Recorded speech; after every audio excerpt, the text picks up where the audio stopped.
Hello students, मैं निर्मल। चलिए, allegation के क्वेश्चंस हम सॉल्व कर रहे थे। एलिगेशन के क्वेश्चंस हम सॉल्व कर रहे थे। क्वेश्चंस को आगे बढ़ाते हैं सीधे। कुछ बेसिक क्वेश्चंस एलिगेशन के हैं वो हम करते हैं। चलिए क्वेश्चन पढ़ता हूं मैं, है ना। A liquid P. सबसे पहले आप क्वेश्चन आराम से वीडियो को पॉज करके इस क्वेश्चन को पढ़ लो। मैं सीधे आपको कहानी सुनाता हूं। देखो ये क्वेश्चन किस बेस पर है मैं आपको बताता हूं। जैसे फॉर एग्जाम्पल आप एक चीज बताओ मेरे को, दूध और पानी में कौन ज्यादा भारी होता है? दूध और पानी में कौन ज्यादा भारी होता है? हमें नहीं पता। हो सकता है दूध ज्यादा भारी हो, पानी ज्यादा भारी हो। समझ में आ रही बात? बस इसी बेस पर ये क्वेश्चन। इस क्वेश्चन में 3 लिक्विड का कंपैरिजन है। इस क्वेश्चन में 3 लिक्विड का कंपैरिजन है। 3 लिक्विड कौन कौन से हैं? एक लिक्विड पी, एक वाटर और एक लिक्विड क्यू। इस क्वेश्चन में 3 लिक्विड्स का कंपैरिजन है, 3 तरल पदार्थों का। एक लिक्विड पी, एक लिक्विड क्यू और एक वाटर। 3। क्लियर? चलिए एक और चीज मैं आपको बता दूं। जब आपको दूध और पानी, मान लो आपको मेजर करना है कि भैया दूध ज्यादा भारी होता है, पानी ज्यादा भारी होता है, आपको मेजर करना है कि दूध या पानी में ज्यादा भारी कौन होता है, तो सीधी सी बात है, इसी बोतल को एक बार दूध से भर करके तोल लो, मेजर कर लो वेट, और इसी बोतल में एक बार पानी भर करके तोल लो। अच्छा, ऐसा तो नहीं करोगे ना कि इस बोतल में पानी भर लिया और बड़ी सी बाल्टी में, बड़े से बकेट में दूध भर लिया। समझ रहे हो मैं क्या कह रहा हूं? ऐसा तो नहीं करोगे ना। जब दूध और पानी के भार को आपको मेजर करना है कि भैया कौन ज्यादा भारी, चलो पता लगाते, दूध और पानी में से कौन ज्यादा भारी, चलिए पता लगाते। पता लगाने के लिए ऐसा तो नहीं करोगे आप कि पानी भर ली बोतल और दूध के लिए भर ली बड़ी सी बाल्टी। ऐसा तो नहीं करोगे ना। सीधी सी बात है, यदि 2 चीजों का भार की तुलना करनी है तो बराबर मात्रा में लोगे। इसी बोतल में एक बार पानी भरोगे, इसी बोतल में एक बार दूध भरोगे, बराबर मात्रा में लोगे दोनों को, तभी तो दोनों के भार की तुलना होगी, क्यों नहीं होगी? आप समझ रहे हो मेरी बात मैं क्या कह रहा हूं, है ना। वही कहानी। तो इसी बोतल में एक बार मैंने लिक्विड पी भरा, इसी बोतल में एक बार मैंने लिक्विड पी भरा, इसी बोतल में एक बार मैंने भरा पानी, वाटर, W वाटर, इसी बोतल में एक बार मैंने लिक्विड क्यू भरा। क्लियर? और की मैंने तुलना, कौन किससे कितना भारी। तो ये स्ट्रगल पानी भर भर के, लिक्विड पी भर के, पानी भर के, क्यू भर के, ये लिक्विड भर भर के, ये स्ट्रगल मेरे को नहीं करना है। ये स्ट्रगल सवाल वाले ने करके दिया है, कंपैरिजन, कौन किससे कितना भारी, ये सारा कंपैरिजन सवाल में दिया है आपको। देखो अब मैं सवाल पढ़ता हूं, कौन किससे कितना भारी। लिक्विड पी, बोतल हाथ में ही रखिए ताकि थोड़ा माहौल बना रहे, है ना। देखो, liquid P is 1/7 times as heavy as water. जो अंग्रेजी में समझते होंगे समझ रहे, इसका मतलब हिंदी में पढ़ता हूं। पदार्थ पी पानी से 1.2/7 गुना भारी है। पदार्थ पी पानी से 1/7 टाइम्स भारी है। 1/7। जब 2 गुना होता है तो 1 का 2 लिखते हैं, 3 गुना होता है तो 1 का 3 लिखते हैं, 4 गुना होता है तो 1 का 4 लिखते हैं। तो 1/7 टाइम्स होगा तो 1 से 1/7 टाइम्स लिखेंगे कि नहीं लिखेंगे? इसको सिंप्लीफाई करोगे तो 9/7 आएगा। ऐसा आएगा कि नहीं आएगा? समझ रहे हो आप मेरी बात? 9/7 आ जाएगा ही। अच्छा, इसके नीचे 1 लगा तो इसको सिंप्लीफाई करोगे तो फाइनली 9/7 आएगा। यानी कि P 9 है तो W कितना है? 7। यानी कि पानी का भार इसी बोतल में यदि 7 किलो है तो इसी बोतल में लिक्विड पी का भार कितना है? 9 किलो। एक प्रकार से रेशियो है, कंपैरिजन है। यदि इसी बोतल में पानी का भार 7 किलो तो इसी बोतल में लिक्विड पी का भार कितना है? 9 किलो। समझ आई बात? अब और आगे कहानी पढ़ते हैं। तो पदार्थ पी पानी से 1.2/7 गुना भारी है। पानी से पदार्थ पी 1.2/7 गुना भारी है। Liquid P is 1/7 times as heavy as water. Liquid P is 1/7 times as heavy as water. अब एक कोरिलेशन दिया है, तथा पानी पदार्थ क्यू से 1.2/5 गुना भारी है। पानी पदार्थ क्यू से, देखो इधर पे लिख दो क्या, थोड़ा ऊपर लिख देता हूं, है ना, ताकि आपको समझ में आए। पानी पदार्थ क्यू से, पानी क्यू से 1.2/5 गुना भारी है। पानी क्यू से 1.2/5 गुना भारी है ना। तो 1/5 को सॉल्व करेंगे इट विल बिकम 7/5 रेशियो 1। 1/1 इसको सिंप्लीफाई करेंगे इट विल बिकम 7/5। यानी कि W से Q का रेशियो क्या बन रहा है? 7 से 5 बन रहा है कि नहीं बन रहा है? पानी Q से पानी, तो Q1 तो 1/5। समझ में आई बात? तो देखो W से Q का रेशियो 7/5 बन रहा है कि नहीं बन रहा है? समझ आई बात? तो सीधे सीधे ऑलरेडी सेट है, सीधे सीधे चिपका दो एक सीरीज में। तो 9 7, तो ये 7 बराबर 7, तो 5 बराबर कितना हो जाएगा? 5। कहने का मतलब इसी बोतल में जब मैंने लिक्विड पी भरा तो उसका भार कितना आया? 9 किलो। इसी बोतल में जब एक प्रकार से 9 किलो 9 ग्राम जो लेना है वो ले लो, कंपैरिजन है, आपस में तुलना है। इसी बोतल में जब मैंने पानी भरा तो उसका वेट कितना आया 7 किलो। इसी बोतल में जब मैंने लिक्विड क्यू भरा तो उसका वेट कितना आया 5 किलो। मान लो ये बोतल 1 लीटर की है, 1 ग्राम की, 1 लीटर, 2 लीटर, 3 लीटर, जितना मानना, मैं मान रहा हूं ये बोतल 1 लीटर की है। इस 1 लीटर के बोतल में लिक्विड पी का भार कितना निकला 9 किलो, यानी कि 9 केजी पर litre. This is litre, so 9 KG पर लीटर, 1 लीटर के अंदर 9 किलो। इसी 1 लीटर बोतल में पानी का वेट कितना है, W का वेट कितना है, पानी का वेट कितना है 7 किलो। इसी 1 लीटर के बोतल में पानी का वेट 7 किलो। इसी 1 लीटर के बोतल में लिक्विड क्यू का वेट कितना है 5 किलो। समझ में आई क्या कहानी, क्या दिया है। अब सवाल क्या है, देखिए अंग्रेजी में पढ़ता हूं। How much quantity of liquid P should be mixed with 7 litres of liquid Q. How much quantity of liquid P should be mixed with 7 litres of liquid Q.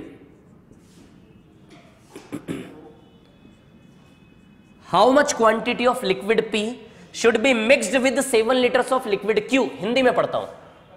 पदार्थ P की कितनी मात्रा, पदार्थ P की कितनी मात्रा पदार्थ Q के 7 लीटर के साथ मिलाई जाए, पदार्थ Q के 7 लीटर के साथ मिलाई जाए। पदार्थ P की कितनी मात्रा पदार्थ Q के 7 लीटर के साथ मिलाई जाए ताकि मिश्रण का भार, तो बताओ पदार्थ P की क्या कहानी है, 9 kg पर लीटर है कि नहीं है, 9 kg पर लीटर, दिस इज kg है ना, 9 kg पर लीटर। और पदार्थ Q कितना है,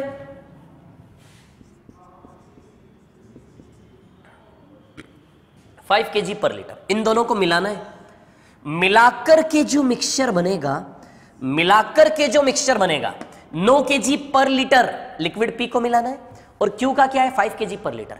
इन दोनों को मिलाना है, मिलाने के बाद जो मिक्सचर बनेगा उस मिक्सचर का वेट किसके बराबर होना चाहिए। देखो पढ़ता हूं क्वेश्चन।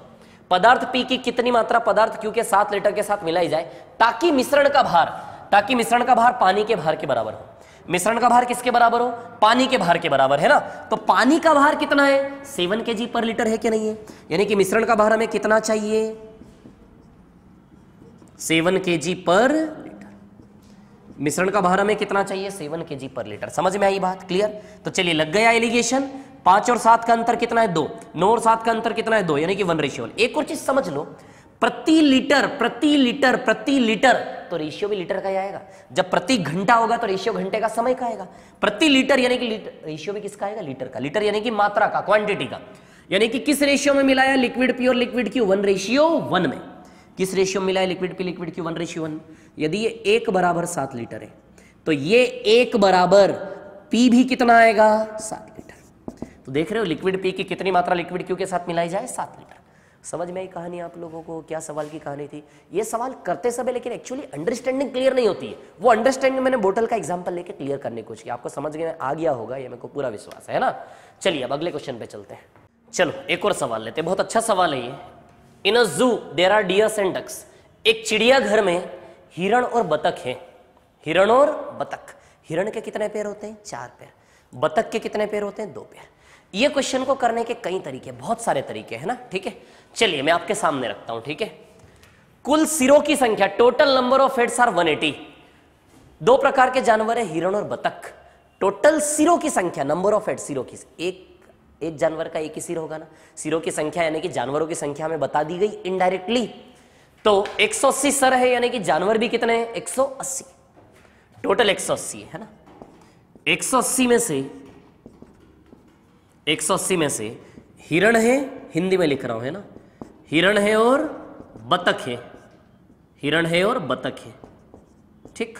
हिरण के पैर कितने 4 यानी कि 2 + 2, और बतख के पैर कितने होते हैं 2, ठीक है। सबसे पहले इसका एक बेसिक अप्रोच मैं आपको बता देता हूं। देखो 180 जानवर है, 180 में से हिरण और बतख, हिरण की संख्या मान लो x, तो बतख 180 - x हुए कि नहीं हुए।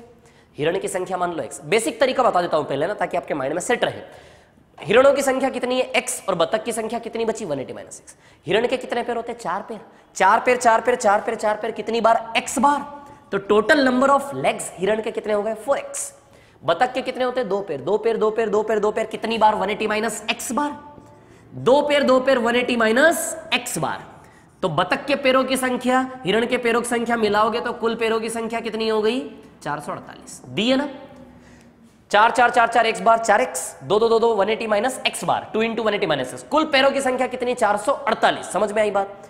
तो यहां से आप x का वैल्यू निकाल लो, x का वैल्यू 44 आएगा।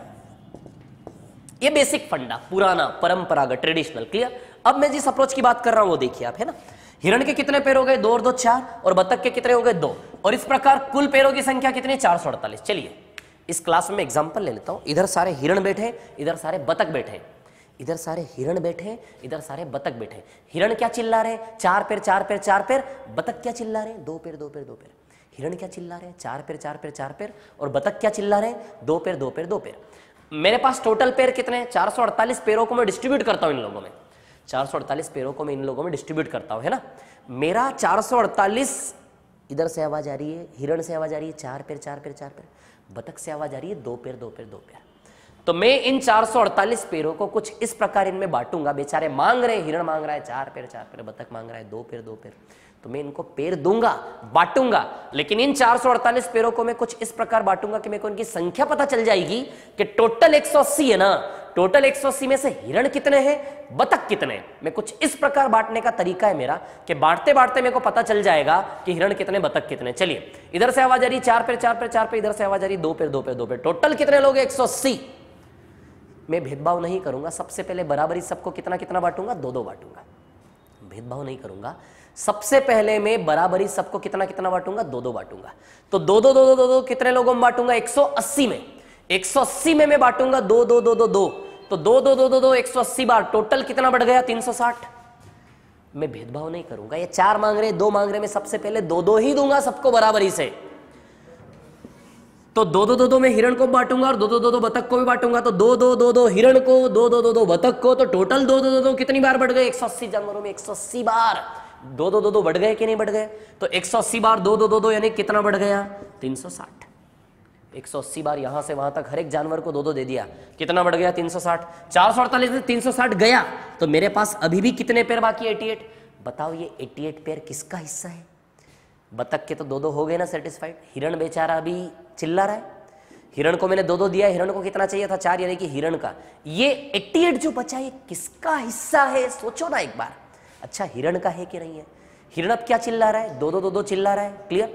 तो हिरण को मैं कितना दूंगा? अब मैं 2 2 करके बांटू। ये जो 88 बचा है ये किसका है? ये हिरण का, बेचारों का भाग है ना। तो एक हिरण को कितना देना है? 2। तो 2 2 2 2 2 2 2 2 कितनी बार बांटूंगा?